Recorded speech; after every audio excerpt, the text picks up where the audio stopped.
Welcome everyone to another in the CMS Summer Maternal Health webinar series. The focus of this webinar is decreasing fragmentation in maternal substance use disorder screening and treatment. Before we begin, I'll turn it over to today's event producer to review a few technical instructions and housekeeping items. Rick? Thanks, Lakeisha. All participants are muted upon entry for the best sound quality possible. Closed captioning is available via the CC icon in the lower left corner of your screen. You may also press Control-Shift-A on your keyboard to enable closed captioning. We welcome audience questions throughout today's presentation via the Q&A panel, which is located at the bottom right corner of your screen. You may submit your questions there. We'll be monitoring the Q&A throughout the webinar and we'll address as many questions as possible. If you have any technical issues, you may also use that same Q&A panel. The host, I will work to address any issues you encounter, and we'll correspond via that panel there. At the end of the webinar, a survey will pop up in your browser window, in an internet browser window. Please respond and provide feedback so that we may improve future webinars.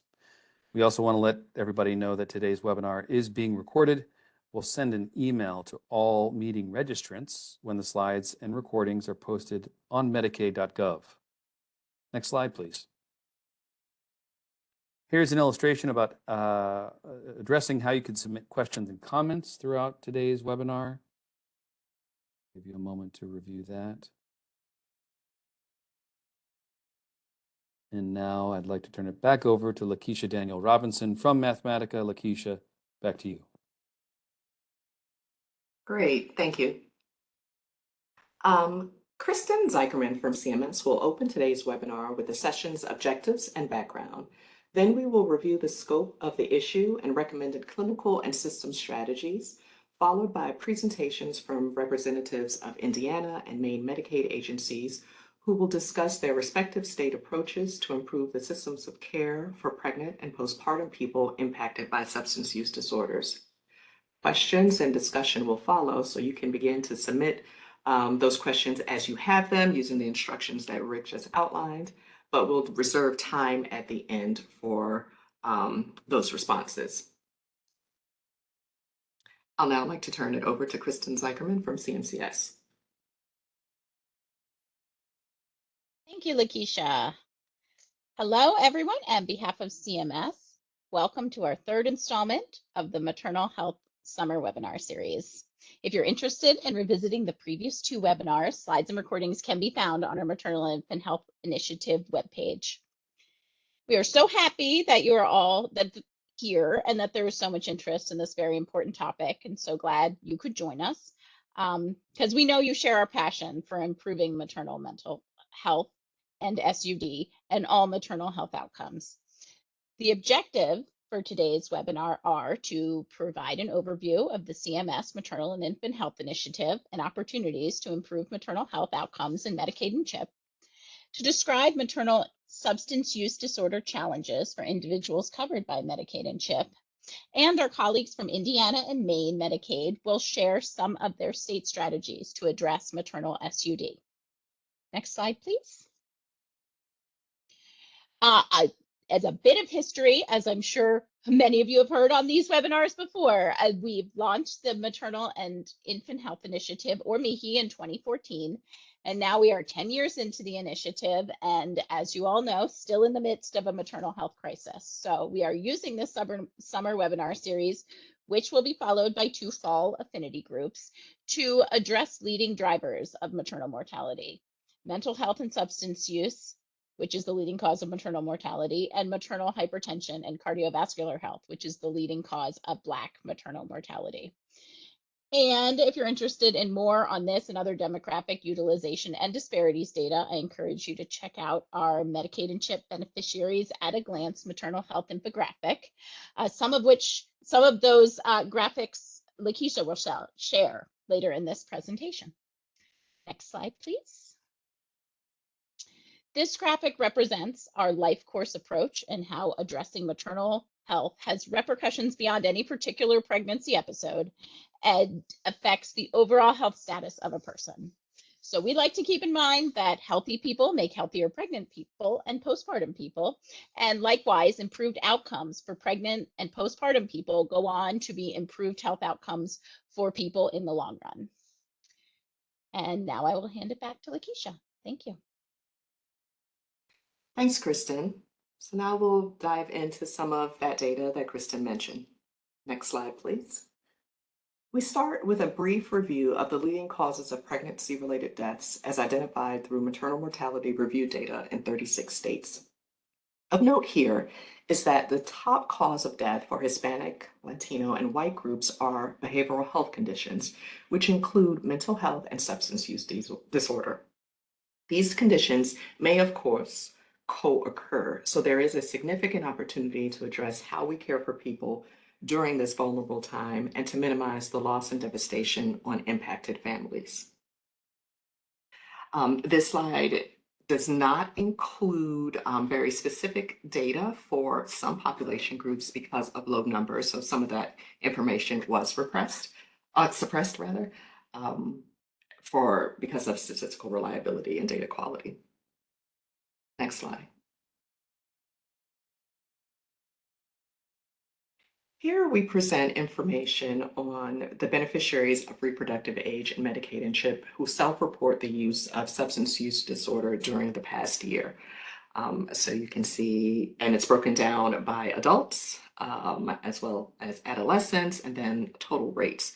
And so you can see the impact for the various types of substances in this slide.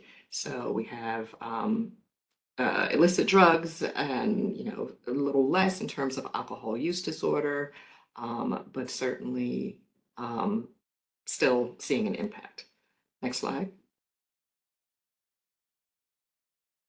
And here we wanted to focus on individuals who are pregnant and report use of substances in the past month. And so this is a snapshot view for each of the 4 years presented, 2017 through 2020.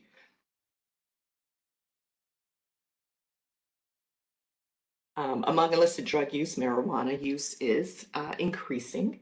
Tobacco use is going down, and we know there's been a lot of public health and Medicaid focus on this topic, and it seems to be having an impact. While a lot of recent focus may not be on alcohol use, there seems to be some level of usage amount among pregnant individuals, and certainly the risks remain for birth outcomes with alcohol use. Next slide, please. Here, we wanted to focus on the substance use in the past month by coverage type. And so we look at private and Medicaid CHIP here. You can see that there is significant burden of usage in Medicaid, except for alcohol use, where private individuals covered by private insurance show a higher usage amount. But there is certainly some significant burden there. Next slide, please. And then finally, we wanted to go to maternal opioid-related diagnoses, and we're showing this by race and ethnicity.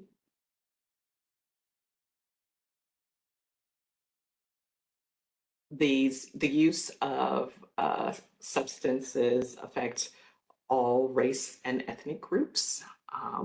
And so between the last two slides, you see that we're covering quite a bit of socioeconomic groups. And therefore, it is essential for strategies that are universal to impact the outcomes for pregnant and postpartum individuals. Next slide, please. And so to reduce stigma and ensure that we are addressing pregnant and postpartum individuals across the health system, it is essential, according to ACOG screening guidance, that there is universal substance use screening at the first comprehensive obstetric visit in partnership with the pregnant individual. And there are a number of validated tools that may be used for screening. So there's the NIDA, the 4Ps, CRAFT, the TACE is another one, and they are indicated for different subgroups, right? So there may be one, the CRAFT, for example, that is targeted for individuals 26 years or younger. Next slide. Here we represent the treatment barriers for pregnant people with substance use disorders. There is certainly some care fragmentation across multiple systems. Workforce challenges impact the availability and capacity for individuals to treat pregnant and postpartum folks. Access to medically assisted treatment, which is the appropriate and recommended treatment modality for pregnant individuals.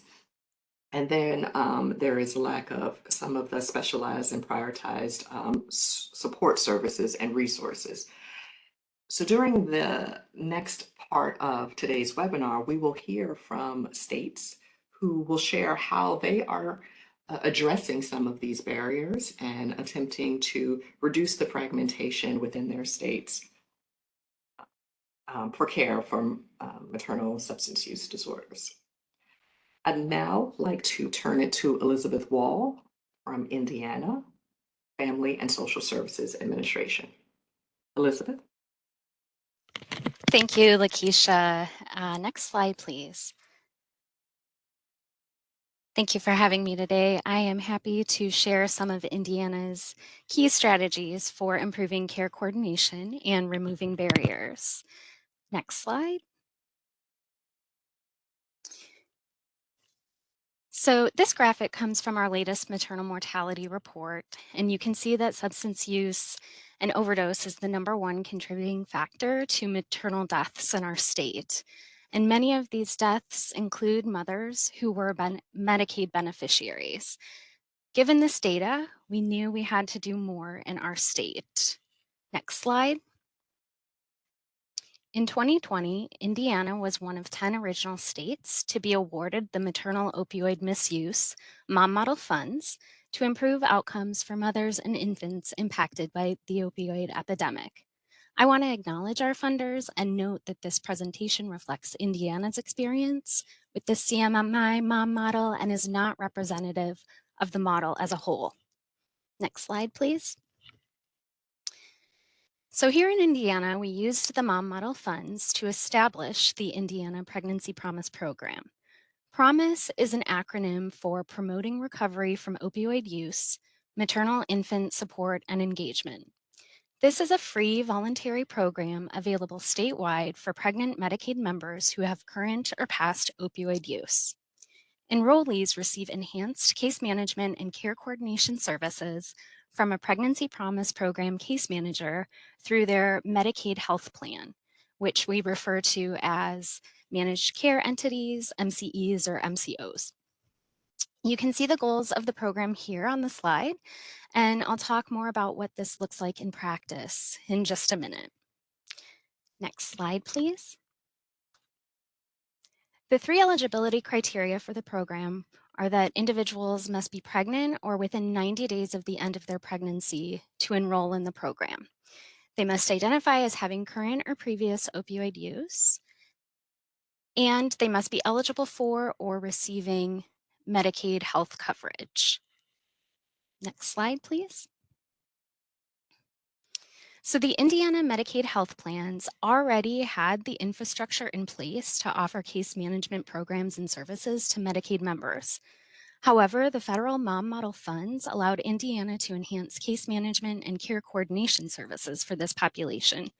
So we cultivated a team of highly skilled nurse or social work case managers with expertise and experience in perinatal and SUD care. And many of our Pregnancy Promise case managers actually have previous experience on labor and delivery units within our hospitals. Next slide. So what are the benefits of the program? We say that it's all about connection, coordination, and prevention. So participants are matched with a highly competent case manager who offers confidential support during the prenatal and postpartum period to be sure mothers and babies receive the care and resources that they need in order to be healthy and well. I like to say that our team of Pregnancy Promise nurse case managers are truly fierce advocates for our participants. They lead with compassion and empathy.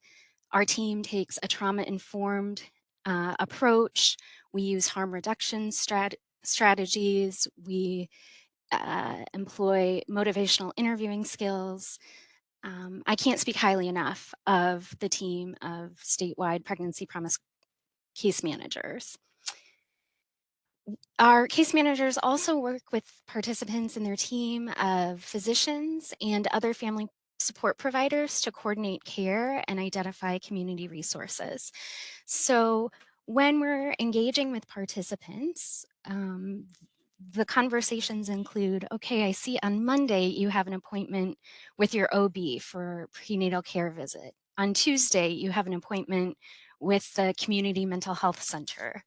On Wednesday, you have an appointment at WIC. Perhaps Thursday, you have a court date. Let's make sure you have transportation to and from all of these appointments. Let's be sure if you're having any concerns with your medications or your dosages, that we are able to communicate that with your prescriber if it's someone other than your OB, for example. And then at the end of the day, we really want to prevent pregnant individuals with some of the negative consequences that are associated with substance use, whether that's getting ahead of concerns to prevent our state child protective services from needing to get involved. Even in some cases, we've been able to impact the justice system and work with mothers who maybe have been previously incarcerated. Next slide. So this is what the program looks like, really from the participants' experience. We do have multiple ways to identify or for individuals to be referred to the program. So our Medicaid health plans are continuously doing data mining of their members who are identified as newly pregnant and cross-referencing the claims data to see if they have a history of substance use or opioid use, and then outreaching those members to see if they'd be interested in enrolling in the program. We also have a public-facing website where anyone can make a referral to the program any day of the week, any time of day or night. It's truly universal access.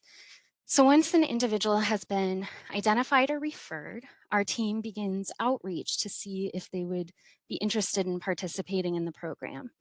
And we commonly outreach up to 8 or 9 times before we might successfully reach an individual. So we know our participants are facing a lot of barriers, they may be in crisis, so we put a lot of emphasis on those outreach attempts. Once we've successfully reached a potentially eligible individual, we do obtain consent to participate and to receive the individual's permission to share data about themselves and their infant de-identified with our federal partners. Once that consent has been completed, that is when the initial screenings and assessments occur.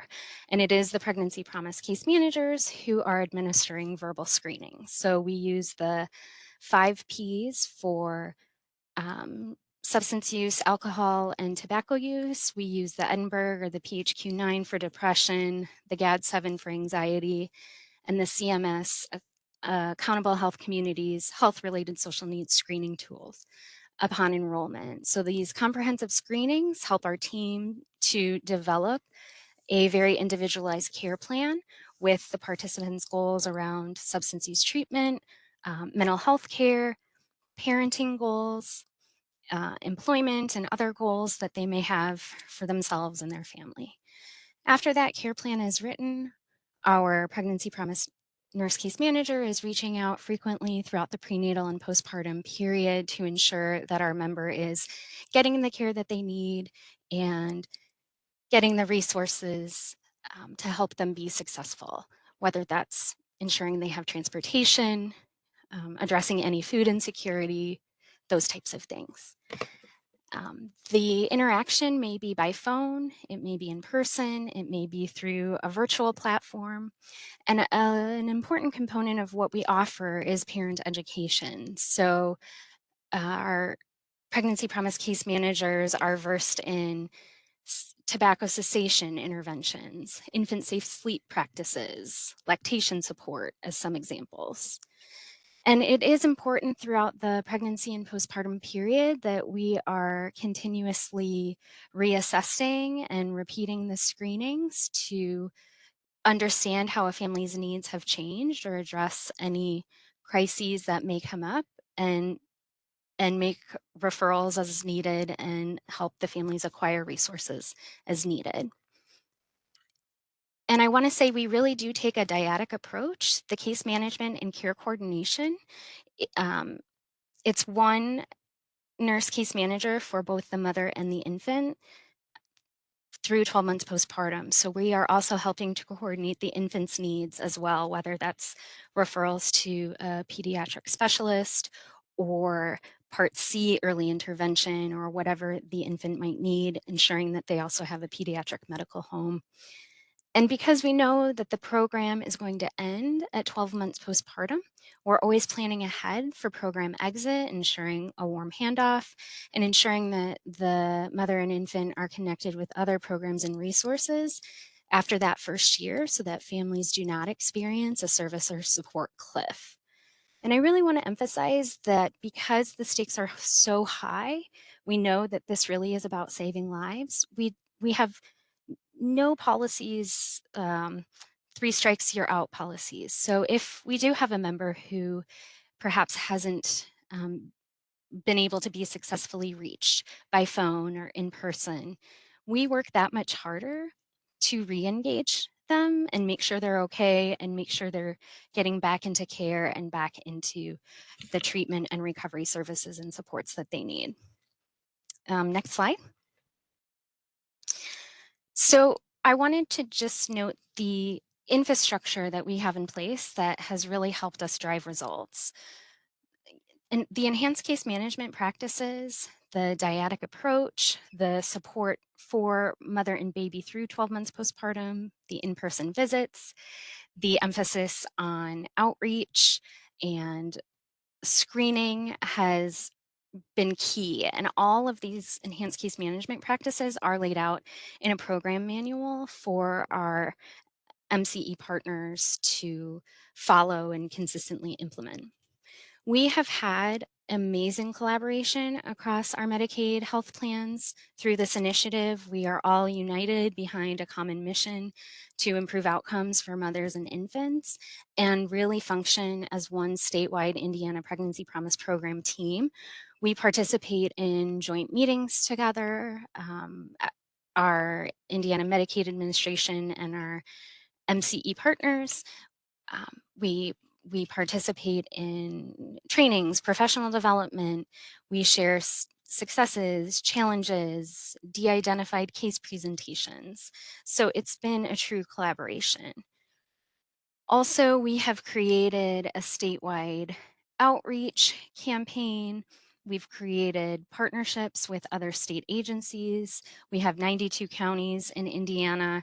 And so the state has really put an effort into creating opportunities for more awareness about this program, not only for the public, but also for our provider and family support communities.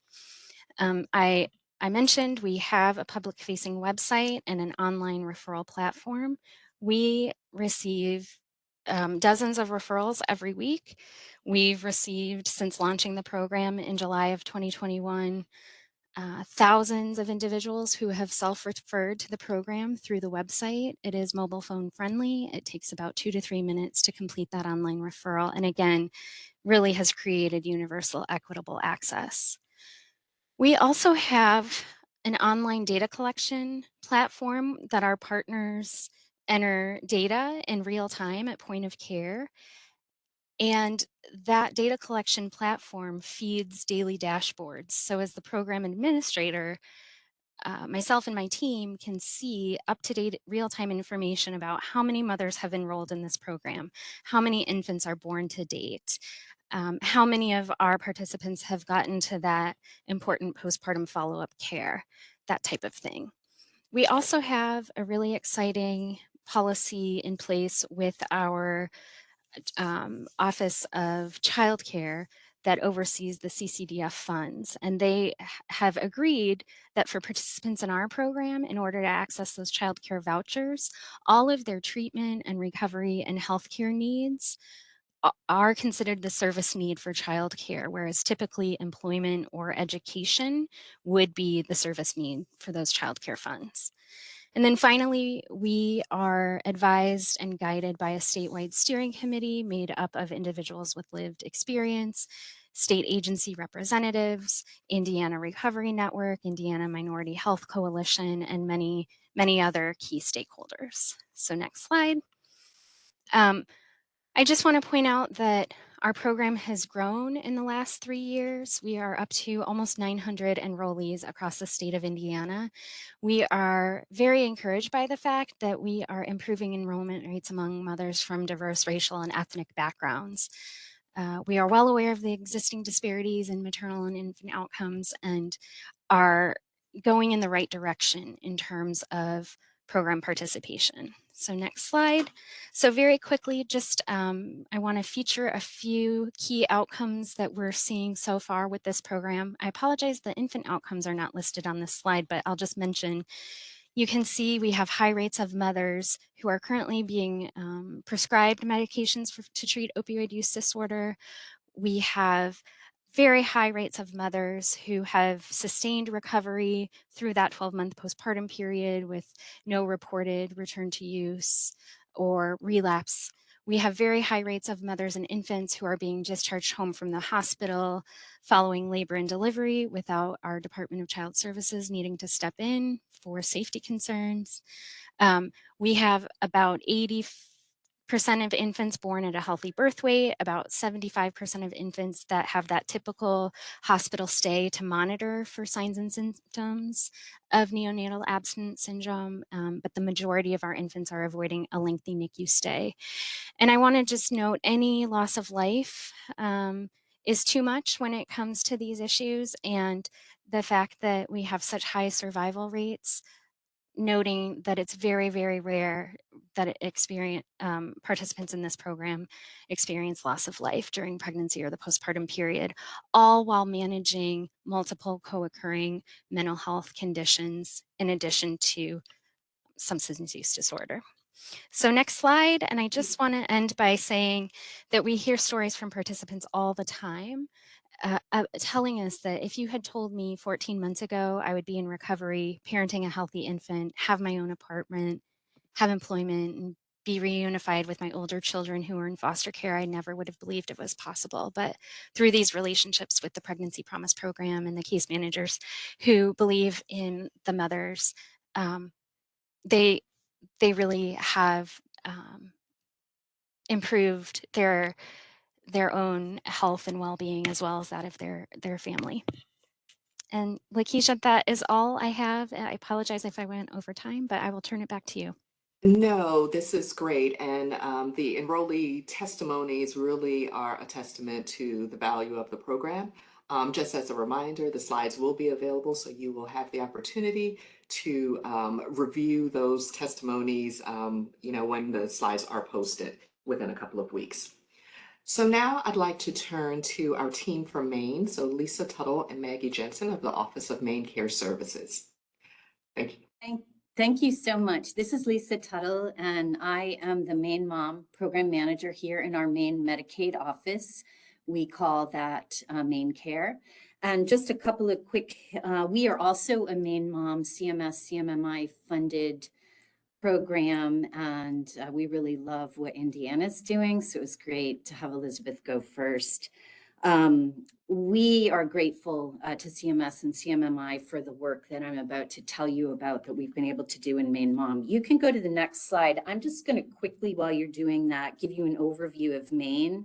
Our state population is about 1.4 million. In Medicaid, we have about 416,000 members and about 5,000 live births. Annually, about 10% of those we believe are living with OUD, opioid use disorder. So the opioid epidemic was a big deal for Maine as a small rural state. And I think both the high deaths, the high risk to vulnerable pregnant people and postpartum people, in conjunction with the separate quote here about the drug mix on the street, just very, very complicated. You can go on to the next slide. So why did Maine go for a Maine Mom program? These are just some more examples. You've heard the beginning of the slideshow here, just these really troubling and concerning consequences on Maine mothers. I'm not going to go through all of these, but let's go on to the next slide too. We know also from the evidence, as well as some local qualitative studies and local data, that the epidemic, the opioid epidemic, is hitting vulnerable pregnant and postpartum people in ways that I don't think we fully understand yet. These are the data that we were able to pull together. And I use these types of data to talk about the importance of enrolling into our program. We are seeing better outcomes around the babies in Maine, but we're still really concerned about what's happening with vulnerable pregnant and postpartum folks. And you can go on to the next slide. In addition to the opioid burden for morbidity and mortality, we, like many other states, are also seeing a shrinking of our birthing infrastructure. So when we try to map access, we have a lot of dynamics going on in the state. So this is just testimony to the fact that pregnancy is a profoundly motivating time. And if you go on to the next quote, it actually comes from a local qualitative study in New Hampshire. And I love this quote because it shows how important screening for substance use disorder is with pregnant people. Just the fear and the trouble. Elizabeth really did a good job talking about her program, talking about all the reasons why it might be very hard for vulnerable pregnant people living with opioid use disorder to make it to the clinic for care. But when they make it there and they have a compassionate, experienced, supportive healthcare team, then the real magic can happen. So you can go on to the next slide. So now we rolled out Maine Mom as a Medicaid managed care model. As a Medicaid health home model. Maine doesn't really have the penetration of Medicaid managed care as many other states do. We have always delivered our public health services, immunization, and indeed our health home models through the private healthcare delivery sector. So you see a little map of our current Maine Mom care delivery providers here. Those are from most of our major health systems in Maine. We have one little FQHC, and then we have three other partners who are from the major health systems. And fortunately, I have a meeting later this week to see if we can get another important health system on board. And you can go to the next slide. We're so happy that in December of 23, our Maine Mom rule, Medicaid rule, was adopted. So Maine has a long experience with rolling out these health home models of care that provide a home, a locus of care for different populations. And then those wraparound services that Elizabeth did such a great job describing in her model: care coordination, case management, SDOH screening, trauma-informed screening, et cetera, et cetera. Those are the typical health home services that are delivered as part of our model. And you'll see that shortly. We can cover anyone, any age, from the point of pregnancy, as long as they are living with an OUD and they're Medicaid eligible, on through to 12 months postpartum. So the first important bullet is that Maine Mom is high quality healthcare. It's delivered through the healthcare delivery system in the market, And it's just, it's the same thing as any other high quality healthcare that people in the state are able to receive. And then they're expected to add these supplemental services. Group counseling, they must provide ready access to medications for opioid use disorder. As I said, they do all of these health home functions. And then we also align with other important initiatives like Eat, Sleep, Console. There's some belief that that's why the babies are doing better. And of course, the evidence-based protocols. I'll go through this because I really want you to hear from my colleague, Maggie Jansen. Let's go to the next slide because she was a member of a MainMon team as a clinical team before she joined us here at the Office of Main Care Services. So this is the example of our team. This is the expanded model of MainMom. You see, in addition to the typical perinatal providers that a pregnant and postpartum person would require, we also require integration with an MOUD provider. Those could be co-located, fully integrated sites, or they could be partnership. Where they're not co-located, you'll see that in a minute when you see our service models. In addition to that intense integration between the MOUD provider and the perinatal provider, we require the MainMom team to have these other functional roles. Nurse care manager is really important, and Maggie's going to talk about her role as a nurse care manager. We require clinical counseling for both SUD as well as mental health and other behavioral health issues. And then we require these two starred roles. The addition of a patient navigator, that could be a community doula, that could be a community health worker, and the addition of a peer recovery coach in the clinical model. So these roles are integrated into the clinical team. And let's go on to the next slide. These are the different service models. So a MainMom provider would fill out a little application. We have one provider who's in this pathway right now. And then they have to demonstrate that they're able to deliver the model. So you can deliver an integrated services model. These are co-located services, co-located integration between prenatal and MOUD provider, perinatal and MOUD provider, same systems, same everything. It should be completely integrated care.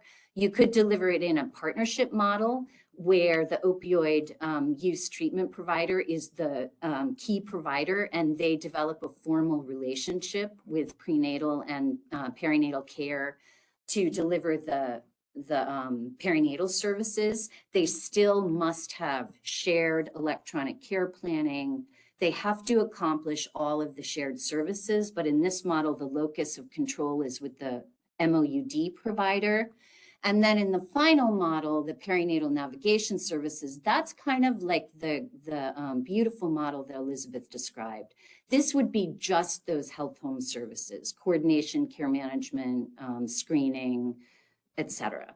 And then you can go to the next slide. Each of these models has a rate. So the MainMom as a health home model, we pay an enhanced per member per month for those different models. So the integrated model, these are just examples with, I think these are our 2024 with the COLA, the cost of living increases, just to show you the different models. So for example, in the last model, the other services, these are just claims for care coordination. It's about $678 a month that you could get for each MainMom member in your panel. And then fee for service would cover the other services in this type of model. So just to quickly talk you through that. And let's go to the next slide, which has some of our enrollment numbers on it. This is a year of enrollment. And you can see, I also, or Julia Dudley is also on the call. She's our data and quality manager. And we have served so far about 224 individuals. We believe that there's another 250 people that we could reach to. That is a stretch goal, and I'm pushing our care providers to reach and engage you see we're getting folks a little bit late in care. We would really like to have them as soon as they know they're pregnant, and we would like to have them for those full 12 months postpartum. And you can go to the next slide. Julia Dudley, our data and quality manager, did some preliminary findings looking at the Medicaid data.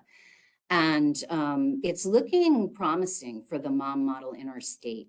Just quickly, you can see that we have better adherence to MOUD than folks who are Medicaid and pregnant and living with an OUD, but not in Maine Mom.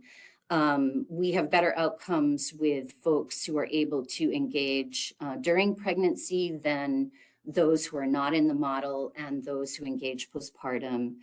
And logically, we do have higher rates of NOWs among the infants who are enrolled in the model that follows the higher rates of MOUD treatments. And then the mom participants had higher rates of well child checks, which is a really, really nice finding. And then the last slide is just noting that we have a centralized referral pathway. We have a couple of them. This is a quality improvement work that we're doing right now to try to get referral forms integrated into electronic health records so they have a universal approach in their system, et cetera, et cetera. We also have done quality improvement work around access to care. We have our Maine Mom providers are beginning to use their grant funds to figure out how to go out into the community and engage with folks in mobile units. We have a lot of quality improvement issues around duplication of services. We're trying to create pathways to sort through that for providers. And we're working on one this year to improve the quality of information that Child Protective Services and the care teams explore. I want to punt to my colleague Maggie Jansen right now to talk to you about how this model from her observation as a clinician has reduced some of the fragmentation in care. And you could pop back to that team slide for Maggie to talk from. Thank you so much. I'm sorry if I rushed that, but I really want you to hear from Maggie, who has been a clinician in the model. Thank you. Okay, I'm glad we have this slide up. And like Lisa said, my name is Maggie Jansen, and I am now at the Office of Maine Care Services. But for the last 4 years, I've been working as a nurse care manager within the Maine Mom program at a care delivery partner at one of the large health systems here in Maine. And it is a large health system with a lot of several separate departments delivering care to patients. So care happening in lots of different locations. And it is what we would term now a partnership model. So that second model on the slide that Lisa was showing you of the 3 different types of models that Maine Mom reimburses under. So we had a MOUD treatment occurring in a separate clinic from the Women's Health Clinic, for example, but everybody would share the same umbrella name for the organization and the same electronic health record, for example. So prior to the establishment of Maine Mom, I had been working in that health system prior to the establishment of Maine Mom. It was very common to see our perinatal patients with substance use having multiple appointments scheduled per week, sometimes per day, with different providers at different clinics, kind of all over the city.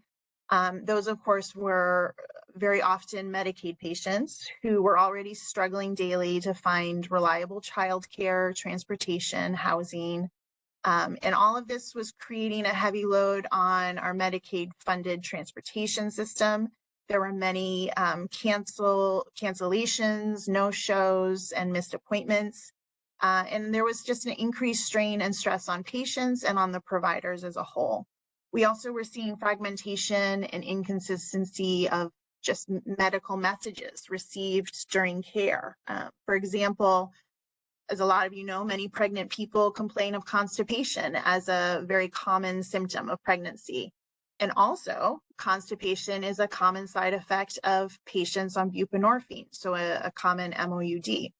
So when you have a pregnant patient on buprenorphine, what do you think her number one complaint's going to be? It's going to be constipation. So prior to Main Mom, you would have that patient going to see her MOUD prescriber once a week or once every 2 weeks and talking about the constipation that she was experiencing. And she would receive one recommendation from that prescriber and possibly a prescription. And then she would show up at her OB's office 3 days later and talk about the constipation again there and get another recommendation and maybe another prescription. And we were finding that providers just weren't talking to each other. They were prescribing over each other. They were confusing the patients. And ultimately, the patient's care was compromised. And that was just all around something as relatively benign as constipation. So you can imagine what could and sometimes did happen when you had a patient that was suffering from depression or anxiety or hypertension. So once Main Mom started and the nurse care manager role began, my priority was really to facilitate communication. I saw this as an excellent opportunity to cut down on that fragmentation and inconsistency amongst the kind of medical messaging and just facilitate communication, not only between the various clinics that were serving our patient population, but I also wanted to work on the communication between patients and their providers. So one thing that I began to do is at the start of each week, I would do a chart review within our EMR system for each of our patients to see who had been seen over the last week, and then who was scheduled to be seen in the upcoming months. And if I was able to see any potential for combined transportation to and from visits, I would help patients arrange that. If I saw an opportunity to put visits back to back to help decrease stress on the patient or stress on the transportation system, I would help facilitate that.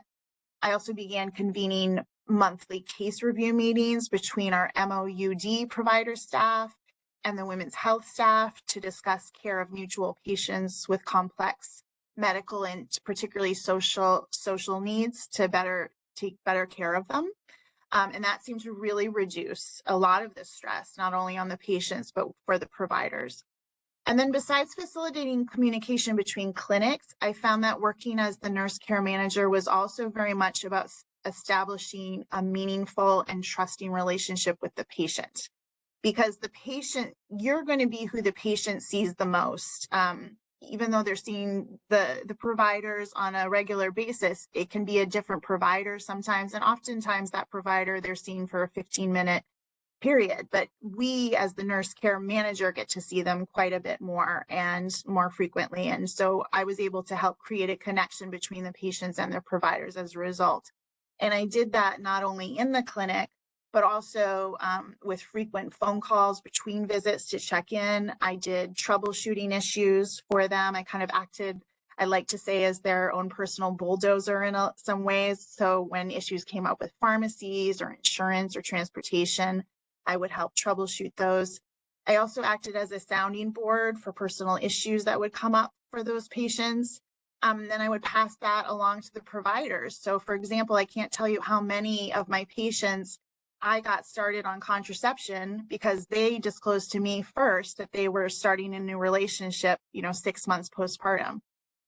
So that was a nice connection. And then the ability to treat the patient's need in the moment. After the providers does see the patient, I was there to help with any questions or concerns that lingered, where I could make some phone calls with the patient, connect them to community resources, and I found that extremely helpful.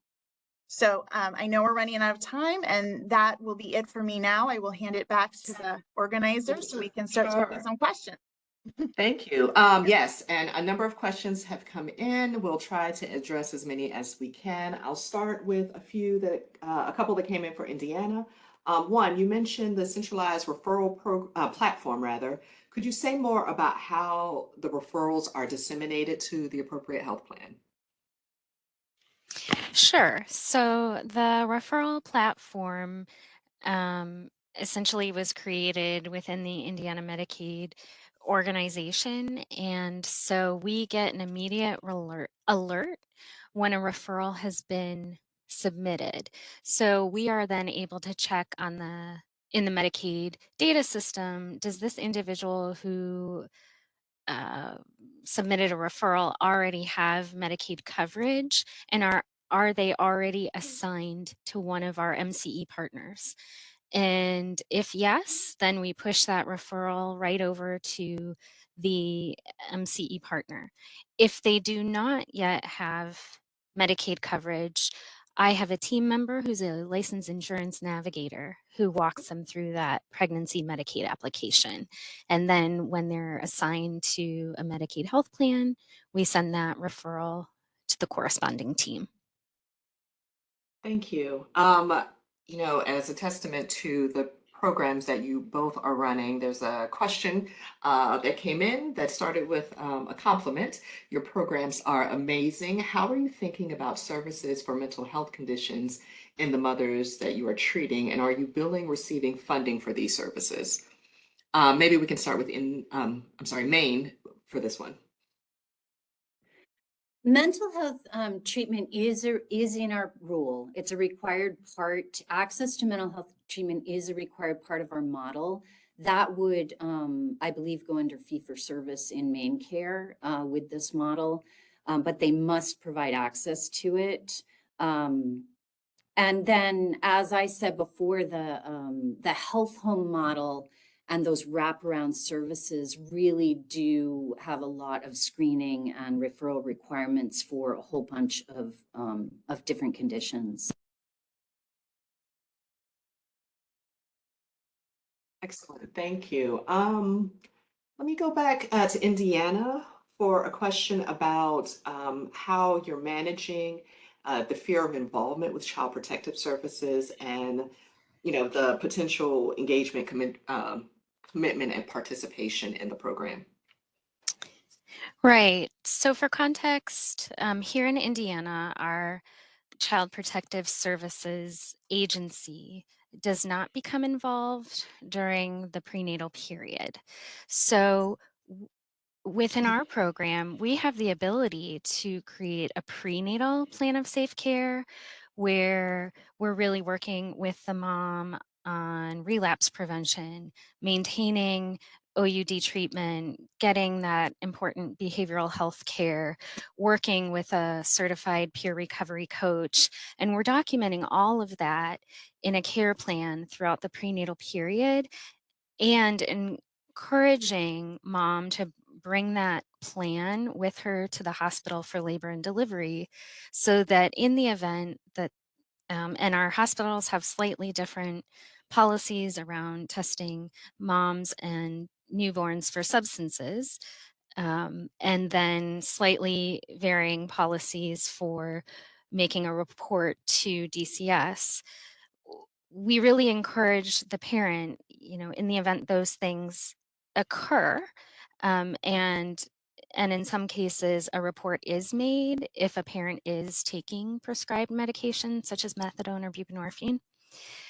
But we really equip the mom to say, please contact my Pregnancy Promise Program case manager. I'll sign a release. That individual can talk to you about all the work that I've been doing around treatment, recovery, my own healthcare, and making sure I have important things like a crib for infant safe sleep or a caregiver that I can rely on, whether it's a family member or a neighbor, that type of thing. So we really focus on that prenatal plan of safe care and encouraging our moms to sign releases if and when the Department of Child Services makes an inquiry. Okay, thank you for that. Maybe a question about how you are engaging MCOs in your efforts, if you could say more about that. But then I'm sorry, that one is for you, Elizabeth. Excuse me. Sure. So we already had an infrastructure in place, and the state Medicaid agency already had contracts with our managed care entities to provide case management and care coordination services for a whole host of Medicaid beneficiaries with varying conditions. And so again, we had the ability to enhance our contract language, enhance practices, enhance some data reporting, outreach, screening for the population of pregnant and postpartum Medicaid beneficiaries with opioid use and other substance use. So we really leveraged our existing contracts and that structure to implement a consistent program statewide across 4 different MCE partners. And perhaps this can be our last question for the main team. Can you say more about your infant outcomes? Our infant outcomes, I'm gonna put Julia Dudley on the spot, and I wonder, Julia, if you have any information. We didn't pull infant outcomes for this session. I know we have a lot fewer births than Indiana does. So, and that's fair. And if you're not prepared, we can move on. We Further. do know that there have been there's been a very close following to infants with neonatal abstinence syndrome, and we know that our rates for infants are improving, and also we know that the amount of infants who require medications, it could be benzos, it could be other MOUD, other types of medications is declining as well. So our infants are looking better and better in Maine, which is great. And to Elizabeth's point about using the plan of safe care and then the Eat, Sleep, Console, Maine hospitals have really invested in in those methodologies. Thank you. I wanted to share that the feedback in the Q&A has been tremendous, and everyone is very appreciative of the details that you've shared about your various programs. I did want to note that, again, the slides will be posted and we'll send a notification when they are posted on Medicaid.gov. Included in the slides will be information about how you can reach our wonderful presenters from today. But we will close the Q&A at this point, and I'll just review some upcoming events and opportunities. So next slide, please. There are 2 more sessions in the Maternal Health Webinar Series this summer. The next one will be on July 16th. It's addressing hypertension before, during, and after pregnancy. Followed by on August 20th, the Medicaid and CHIP program collaboration with hospitals on AIM bundles. Next slide. Again, Kristen alluded to affinity groups that will be launched in the fall related to both the maternal mental health and substance use topic as well as maternal hypertension control. So stay tuned for more information, and there will be a webinar on August 6th about how you can, with more information about how you can participate in those programs. Next slide. Finally, we reference the maternal health infographic. There will be a link that you can access once you are able to connect with the slides, as well as the landing page for addressing maternal mental health and substance use care and outcomes. From there, you can navigate to more information about the web series and access the recordings. But again, in either case, we will disseminate the information about the location and posting of the webinar as they happen. So I wanted to thank both of our presenters for their wonderful presentations today, and hopefully you'll stay tuned for other sessions in the series. Thank you again.